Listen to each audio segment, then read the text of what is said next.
Halo teman-teman, kembali lagi dengan saya Roni Freddy Tambolon dari Kony Labs.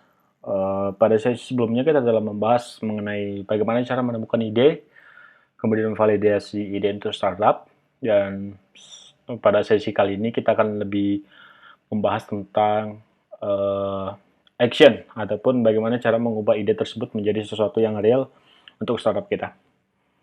Oke, adapun materi yang akan saya sampaikan itu terkait dengan bagaimana caranya atau sebaiknya berkomunikasi ataupun melakukan interview dengan user. Kemudian uh, caranya membuat dan validasi beberapa asumsi solusi. Kemudian saya akan perkenalkan terkait dengan MVP. Kemudian saya akan juga sharing beberapa bisnis model yang spesifiknya akan membahas tentang revenue model, bagaimana cara menghasilkan duit dari beberapa startup, dan saya akan coba bahas sekilas mengenai bisnis model Canvas. Oke, bagaimana caranya untuk memulai ataupun melakukan interview dengan user?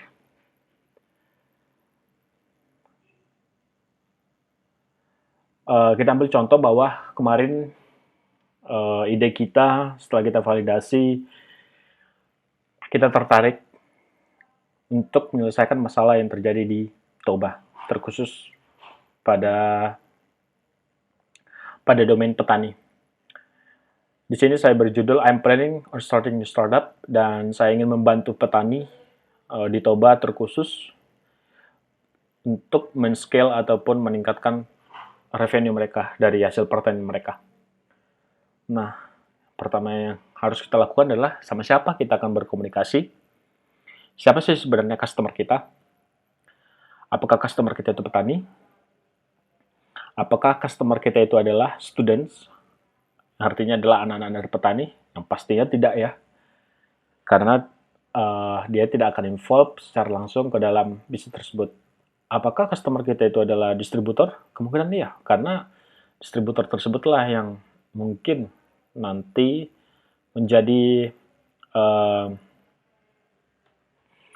menjadi sebuah holder yang bisa menaikkan pendapatan dari para petani. Oke, kemudian kita lakukan interview dengan user yang mungkin lebih baik, dan sebaiknya kita mulai dengan cara bertanya, uh, bagaimana pertanian Anda sekarang? Yang perlu Anda fokuskan pada interview ini adalah Anda kalau bisa jangan terlalu banyak menjelaskan, cukup bertanya dan mendengar mengenai problem mereka. Begitu. Kemudian Anda bisa tanyakan dengan beberapa pertanyaan-pertanyaan yang sangat relatif dekat dengan mereka. Contohnya, bagaimana kondisi pertanian Anda sekarang? Kemudian, apa masalah yang paling sulit Anda temui ketika dalam bertani?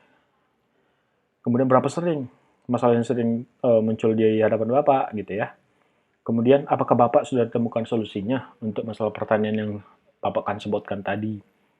Kemudian, seberapa penting ini sih, Pak, untuk pertanian Bapak? Hal-hal tersebut adalah hal-hal yang beberapa pertanyaan yang bisa menggali lebih dalam lagi sebenarnya petani ini masalahnya ada di mana, dan mengapa masalah tersebut sangat penting bagi dia sehingga dapat meningkatkan terkait dengan pendapatan tadi.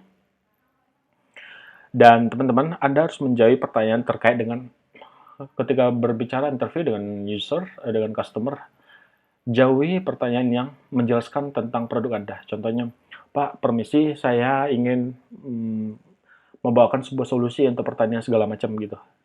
Itu adalah salah satu pendekatan yang tidak baik, sehingga nanti pembicaraan ataupun problem yang disebutkan dari petani ini menjadi bias. Itu harus dihindari. Kemudian, hindari pertanyaan mengenai apakah Bapak ingin menggunakan produk kita, itu terlalu early, teman-teman. Sedangkan pada saat ini Anda ingin menggali lebih dalam terkait dengan pain point-nya dari si customer kita. Kemudian, lebih banyaklah mendengar daripada berbicara. Berbicara dan menawarkan solusi. Kemudian, kurangin pertanyaan-pertanyaan yang hanya membutuhkan jawaban ya atau tidak. Contohnya, Apakah hasil panen Bapak disalurkan hanya ke pedagang pasar? Ya, itu adalah salah satu pertanyaan yang bisa menggiring ke suatu asumsi yang Anda buat.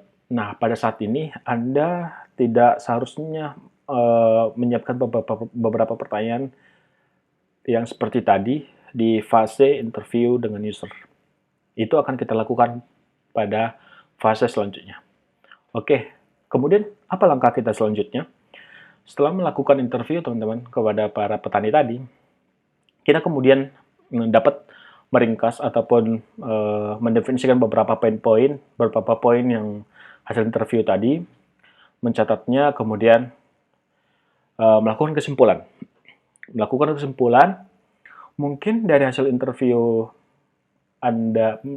kita tadi dengan Bapak Petani, mungkin kita mendapatkan pain point yang sejalan dengan idea yang kita ambil sebelumnya, atau mungkin juga tidak ada ketertarikan pada petani ataupun target user kita terkait dengan bisnis yang menjanjikan tadi, ataupun ide yang telah Anda inisiasi tadi. Mungkin itu sangat memalukan bagi Anda, di mana Anda melakukan interview. Tapi teman-teman, itu ada worth it. Karena apa? Dengan cara begitu, Anda nggak harus menghabiskan waktu 6 bulan, setahun untuk melakukan satu ide, tapi ternyata usernya tidak mau. Atau ternyata problemnya itu tidak real. Gitu. Jadi itu worth it kita lakukan setelah melakukan interview kepada user mengenai pain point tadi. Kemudian selanjutnya adalah kita mendefinisikan asumsi masalah dan asumsi solusi dari hasil interview kita. Baru kita start sketching MVP ataupun minimum viable product. Oke, misalkan kita ambil satu contoh dari interview kita dengan si petani tadi.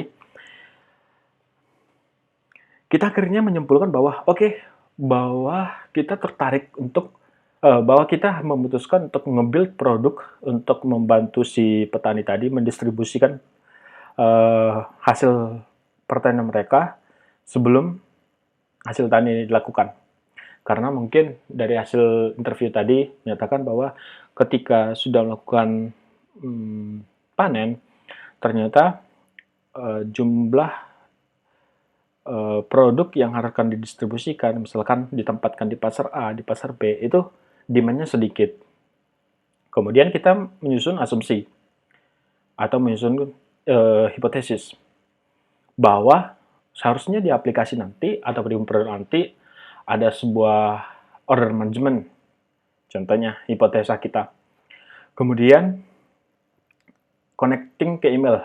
Itu adalah hal-hal ataupun asumsi yang mungkin kita bisa melihat produk ini pakai itu kok, produk yang ini menggunakan email kok gitu. Kemudian farmers yang akan kita ketika datang order, petani-petani tersebut yang akan memproses order tersebut. Kemudian petani-petani tersebut yang akan melakukan shipping dari order tersebut. Nah, ini adalah beberapa hipotesa-hipotesa yang sudah kita susun berdasarkan dari pain point ataupun problem yang kita dapatkan dari para petani. Nah, selanjutnya apa? Ayo kita dapatkan feedback dari user.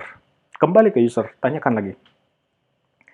Dan setelah kita tanyakan, ternyata teman-teman, feedbacknya farmers ini ataupun petani ini adalah tidak melek terhadap digital ataupun teknologi, apakah itu berhubungan dengan mobile app ataupun web app. Kemudian mereka juga nggak melek dengan email, bahkan punya email pun tidak. Mereka hanya peduli ataupun sehari-harinya biasa menggunakan dengan SMS ataupun WhatsApp. Kemudian mereka tidak tahu bagaimana cara memproses order. Sebenarnya order itu bagaimana sih cara memprosesnya dari customer? Mereka tidak tahu. Kemudian mereka sama sekali tidak mengerti terkait dengan packaging dan sebagainya. Nah, ketika Anda mendapatkan dari feedback customer ini adalah feedback setelah Anda menyusun asumsi tadi. Jadi tahapan tadi kan sebelumnya kita melakukan interview. Kita lebih banyak mendengarkan dan mencatat beberapa poin, kemudian kita synthesize dan mengambil beberapa conclusion. Oke, ternyata kita akan membangun produk yang membantu user untuk menyelesaikan masalah-masalah tadi. dengan beberapa sampel features yang tadi, contohnya ada order management, connected email. Kemudian kita tanyakan ke users, ternyata hasilnya seperti ini, dan hasil dari feedback dari customer adalah mereka hanya bisa mengirimkan paket yang mau dikirimkan ke logistik, apakah JNE, apakah itu Tigi, hanya itu yang mereka bisa. Kemudian mereka hanya bisa menggunakan SMS, menggunakan WhatsApp, tidak bisa menggunakan email. Kemudian mereka bisa mengambil foto atau mengambil video produknya. Tapi untuk manajemen katalog produknya, untuk memproses ordernya, misalkan ada pesanan dari orang distributor lain terhadap hasil panennya, mereka tidak bisa. Nah, dari hasil feedback tersebut, kemudian kita munculkan suatu kesimpulan yang lebih mature lagi dari tahap-tahap sebelumnya. Aha, mobile apps adalah solusinya. Apakah Anda yakin? Enggak lah, kalau misalkan kita masih, inilah yang saya sebutkan pada sesi yang kemarin, ketika Anda sudah terlalu jatuh cinta terhadap ide Anda, maka bisa-bisa Anda mengeksekusi mobile app. Tapi ternyata customer tidak membutuhkan itu. Ingat nggak pada sesi sebelumnya bahwa penyebab kedua daripada startup di dunia itu 85% itu karena mereka ngebuat produk yang dimana produknya itu tidak ada orang yang membutuhkan. Jadi kita simpulkan bahwa mobile app tidak jadi solusi ya untuk kasus ini. Jadi solusinya kira-kira apa teman-teman? Kalau kita lihat solusinya adalah ini hampir mirip dengan Sharebox, di mana Anda nanti menjadi sebuah party atau pihak yang menangani order, namun untuk produk ataupun bahan mentah yang akan didistribusikan ke distributor ataupun pembeli, itu adalah produknya dari para petani. Contohnya, ada petani dari Humbang Sedutan, petani dari Tarutung, petani dari Toba. Kemudian para petani-petani ini berkoordinasi dengan Anda melalui WhatsApp atau SMS, dan Anda lah yang menjadi tampilan depan ataupun garda depan yang untuk mendistribusikan distributor. Anda dapatkan distributor dari Medan, dari Jakarta, dari segala macam. Kemudian bisnis itu akan bisa berjalan dengan baik. Namun sebelum ke sana, kita start dulu. Kita harus start untuk memvalidasi kembali. Dengan cara apa? Kita masuk ke MVP. MVP itu apa sih, teman-teman? Kalau sini gambarnya adalah, kalau kita ingin membuat produk donat, di mana donat tersebut misalkan coklat donat, kemudian strawberry donat, maka MVP itu bisa dikatakan ya berbentuk donat, tapi belum semua fungsi ataupun bentuknya ataupun fiturnya itu udah kayak donat gitu. Gimana sih maksudnya? Oke, kita masuk ke definisi dari MVP. MVP ataupun minimum viable product adalah nggak selamanya tentang produk, teman-teman. Tapi MVP itu yang pasti adalah sebuah proses. Sebuah proses untuk memvalidasi produk Anda sudah tepat dengan customer Anda. MVP didesain dari asumsi-asumsi yang benar setelah Anda mendapatkan feedback dari customer tadi. Dan itu terukur dan on the track. Kemudian MVP ini bertujuan untuk, ini usernya sama siapa sih? Kemudian desainnya seperti apa sih? Kalau misalkan Anda membuat desain seperti aplikasi, misalkan contohnya aplikasi trader, sedangkan target user Anda nggak melek dengan model ataupun istilah-istilah trader, apakah Anda akan melakukan desain seperti itu? Tentunya tidak ya. Kemudian di MVP ini juga Anda akan bisa menentukan strategi apa sih yang cocok untuk menghasilkan duit ataupun monetize bisnis sehingga bisa sustain. Contoh MVP yang saya sampaikan pada sharing ini, kita lihat ada Airbnb. Airbnb mungkin teman-teman sudah tahu, sudah ada yang tahu atau belum ada yang tahu. Airbnb ini adalah startup dari negara barat sana, di mana kita bisa ngerental sebuah room dari orang lokal, layaknya kayak seperti hotel. Nah, awalnya MVP mereka itu adalah sebuah website yang hanya menampilkan list rumah siapa yang kemudian roomnya bisa menerima berapa orang dan harganya berapa. Tidak ada payment, nggak ada peta. Yang hanya ada tentang conference ataupun yang berhubungan dengan conference. Karena kan sebenarnya Airbnb ini muncul ide mereka untuk menemukan tempat tinggal yang dekat dengan konferensi-konferensi pada daerah tersebut. Contohnya ada konferensi di Bali G, kemudian orang-orang akan mencari di mana sih tempat tinggal yang dekat dengan konferensi itu, seperti itu. Ini adalah MVP dari Airbnb. Kemudian, kalau kita lihat di sebelah kiri, itu adalah MVP dari Twitter. Kalau kita lihat versi Twitter sekarang, jauh berbeda, bukan? Nah, inilah adalah salah satu alasan kenapa pada sesi sebelumnya kita harus start now dan jangan tunggu ide yang brilian ataupun produk yang brilian, tapi nanti akan mendapatkan ide produk yang brilian sepanjang iterasi itu dilakukan. Jadi dari satu iterasi ke iterasi selanjutnya, kemudian iterasi selanjutnya, sehingga produknya bisa sampai sekarang. Seperti Twitter, dari versi yang satu atau MVP-nya, dan versi pada sebelah kanan. Ini adalah website ataupun MVP dari Amazon. Yang dimana gambar buku pun tidak ada, teman-teman. Mereka hanya menampilkan your account, kemudian beberapa katalog dari bukunya. Nggak seperti yang sekarang. Yang sekarang sudah bukan hanya buku lagi, banyak elektronik, bahkan apapun yang Anda ingin cari, ada semua di Amazon. Nah, kalau kita lihat MVP Gojek yang dulunya di versi satunya, hanya ada aplikasi yang bisa di sini instan, kemudian transport, yang sampai sekarang sudah berbagai banyak fitur yang mereka tawarkan.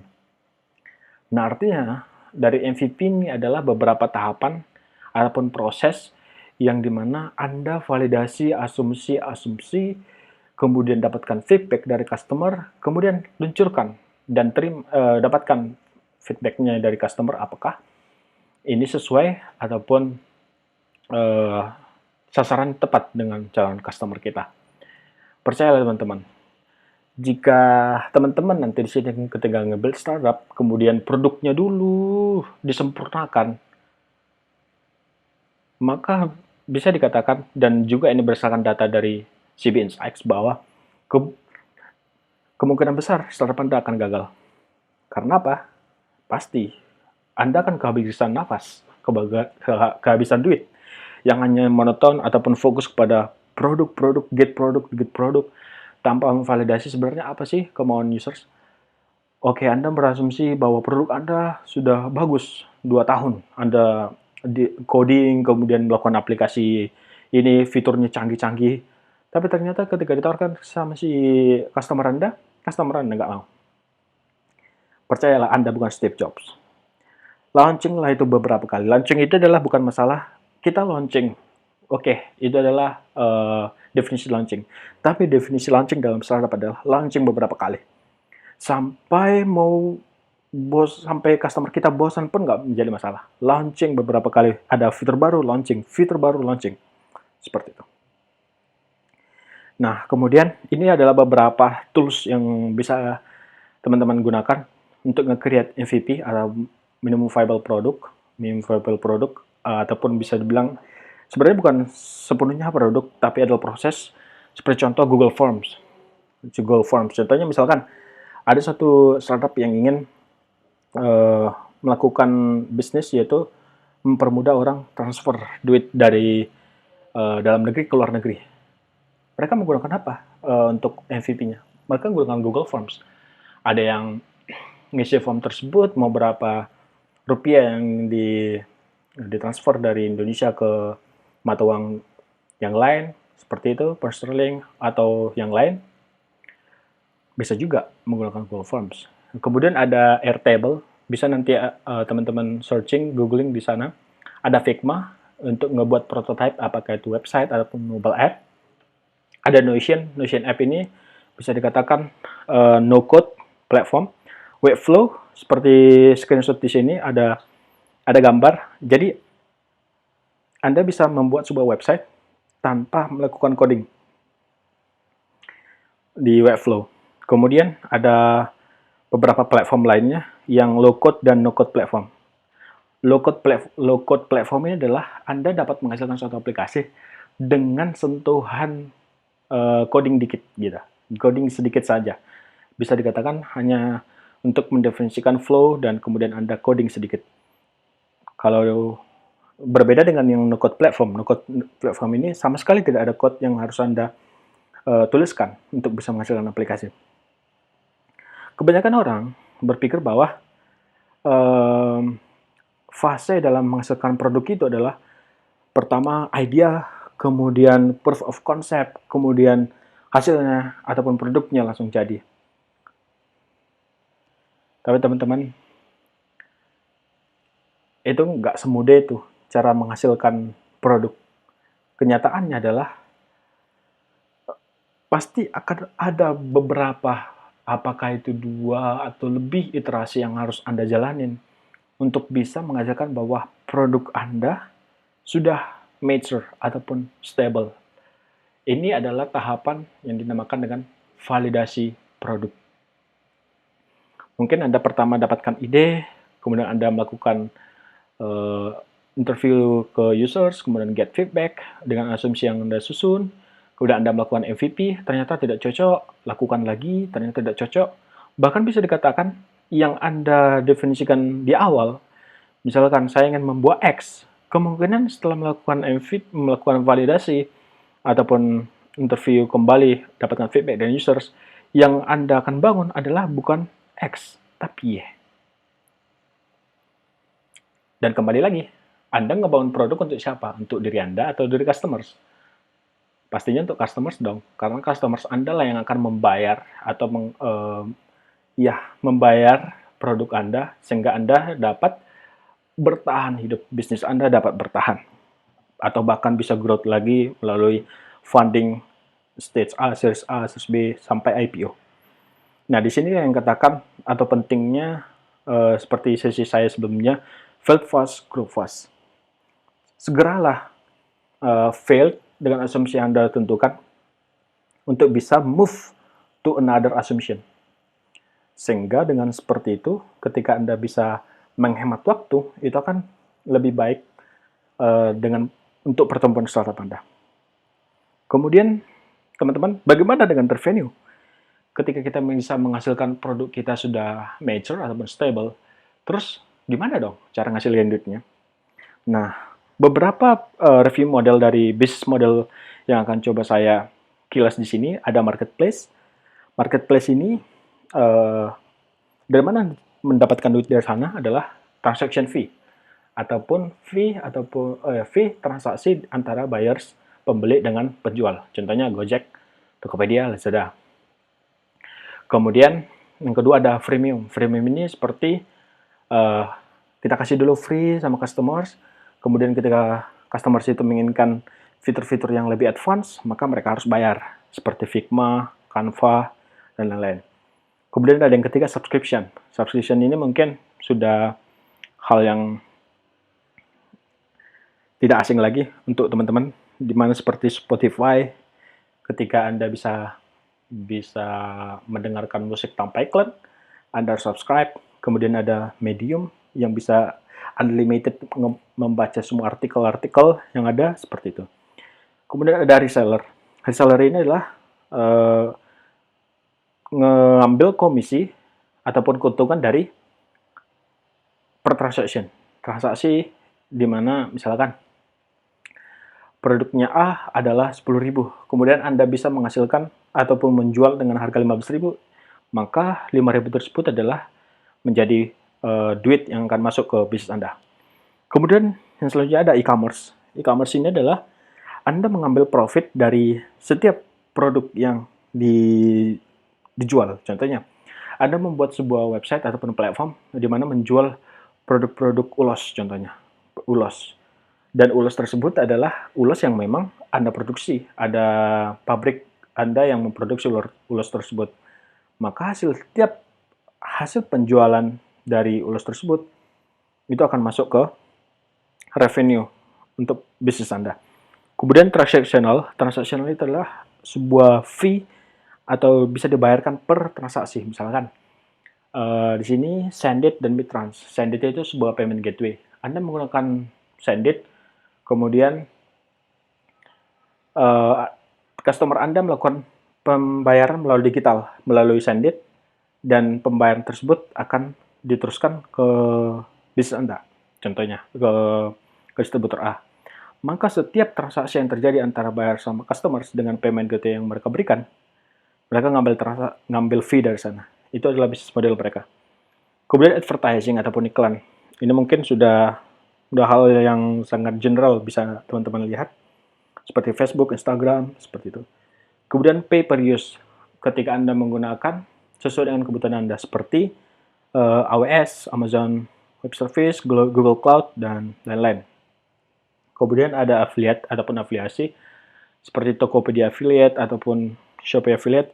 Di mana Anda akan dibayar berdasarkan leads ataupun traffic yang Anda bawa ke website mereka. Apakah misalkan hanya dibayarkan berdasarkan traffic yang Anda bawa, atau ketika Anda membawa customer yang akhirnya jadi beli ke website mereka. Seperti itu, business model. Nah, bagaimana dengan salah satu contoh startup di Indonesia? Contohnya Gojek. Seperti apa sih revenue model dari mereka? Kalau ini salah satu produk mereka, fitur mereka, yaitu yang Gojek ataupun lebih ke arah driver gitu ya. Mereka ngambil komisi dari merchant. Setiap order yang sukses melalui aplikasi mereka nge-charge ke si merchant. Kemudian mereka juga nge-charge si customer. Setiap transaksi yang terjadi antara customers dengan si merchant, mereka ngambil transaksi dari sana. Kemudian commission dari drivers. Commission dari drivers itu adalah super tadi ataupun tukang Gojek yang tadi yang mengangkat,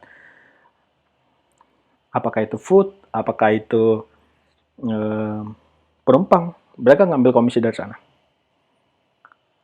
Oke, I understood. Saya cukup mengerti sekarang bagaimana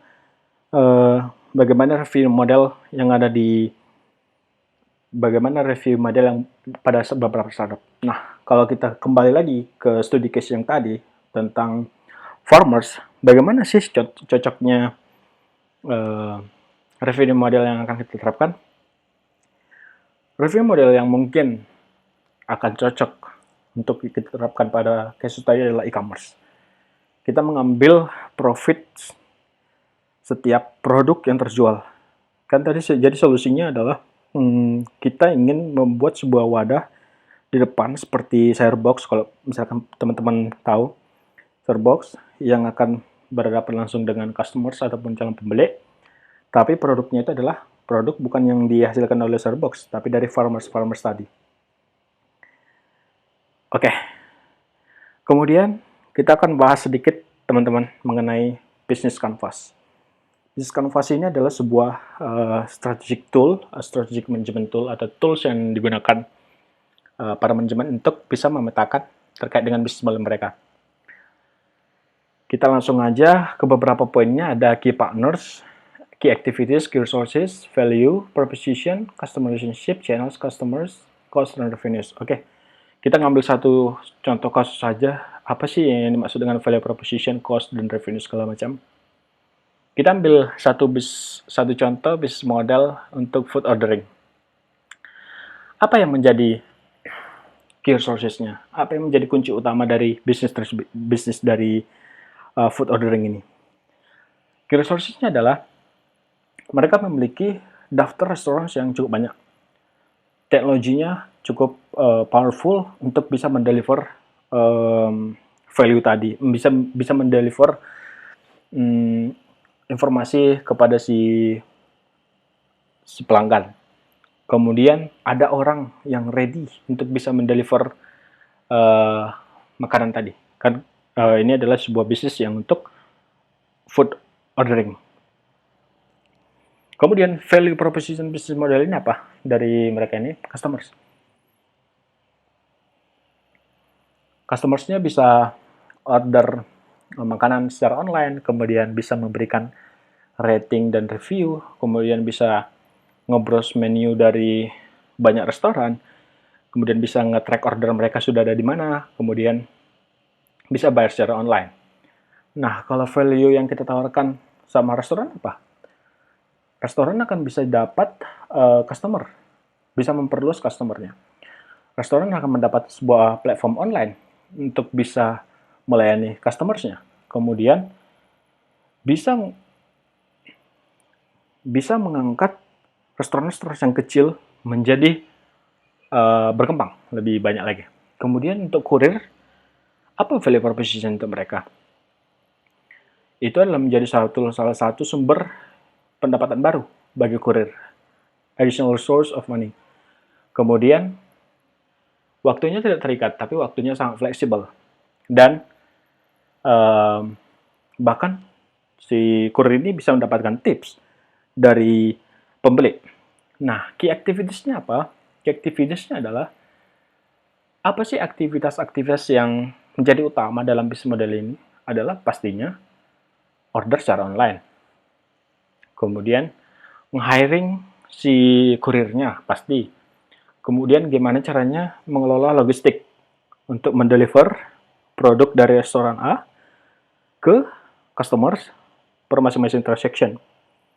Kemudian mendapatkan informasi detail dari restoran.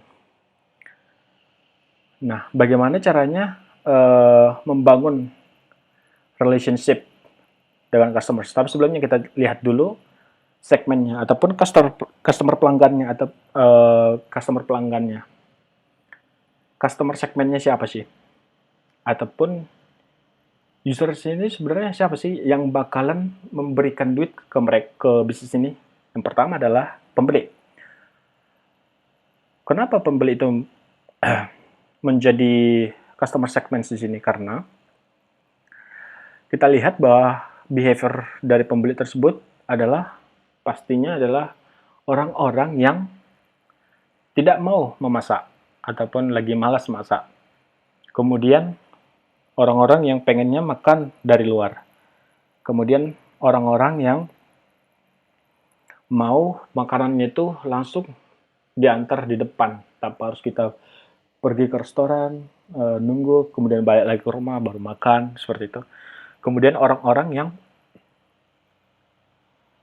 mau mencoba dari berbagai restoran yang bisa dibilang jiwa kuliner kali ya. Kemudian siapa customer segment kita lagi? Restoran. Restoran sini adalah pastinya target kita adalah restoran yang nggak memiliki kurir. Nah, kemudian restoran yang tidak memiliki sebuah platform yang pemesanannya online. Nah, bagaimana caranya di bagian customer relationship, bagaimana caranya membangun relation dengan pelanggan? Pertama, kita menyediakan customer support. Kemudian kita menyediakan customer support-nya itu selama 24 jam dalam sehari, 24 kali 7. Kemudian siapa key partners kita? Key partners ini adalah kalau kunci mitra kita dalam bisnis ini, key partners kita di sini adalah restoran. Benar. Kalau restoran sudah ada, maka user nggak akan beli food dong dari platform kita. Benar nggak? Kemudian delivery person. Kalau tidak ada kurir, gimana caranya menyampaikan food tersebut ke si pembeli? Itu adalah key partners kita. Kemudian apa caranya untuk mendeliver yang tadi itu ataupun prosesnya dari pemesanan online, kemudian kurirnya ngantar makanan? Channelnya adalah website. Kita pilihkan website. Kemudian ada mobile app, Android, dan mobile app di iOS. Kemudian bagaimana cara menciptakan ataupun aliran duitnya dari mana ya? Nah, di bisnis model Canvas food ordering apps ini, model mendapatkan duitnya dari komisi tiap order, kemudian ada komisi juga setiap pengantaran, delivery charge, kemudian ada juga iklan. Apakah iklannya itu ingin ditempatkan di platform, apakah iklannya itu ingin ditempatkan di packaging, dan segala macam. Kemudian cost structure. Cost structure ini adalah dalam bisnis ini kita ngabisin atau menggunakan duit untuk hal apa sih? Yang pertama adalah untuk ngebangun ataupun untuk teknologi setup ya, untuk ngebangun platformnya. Kemudian untuk gaji karyawan. Kemudian untuk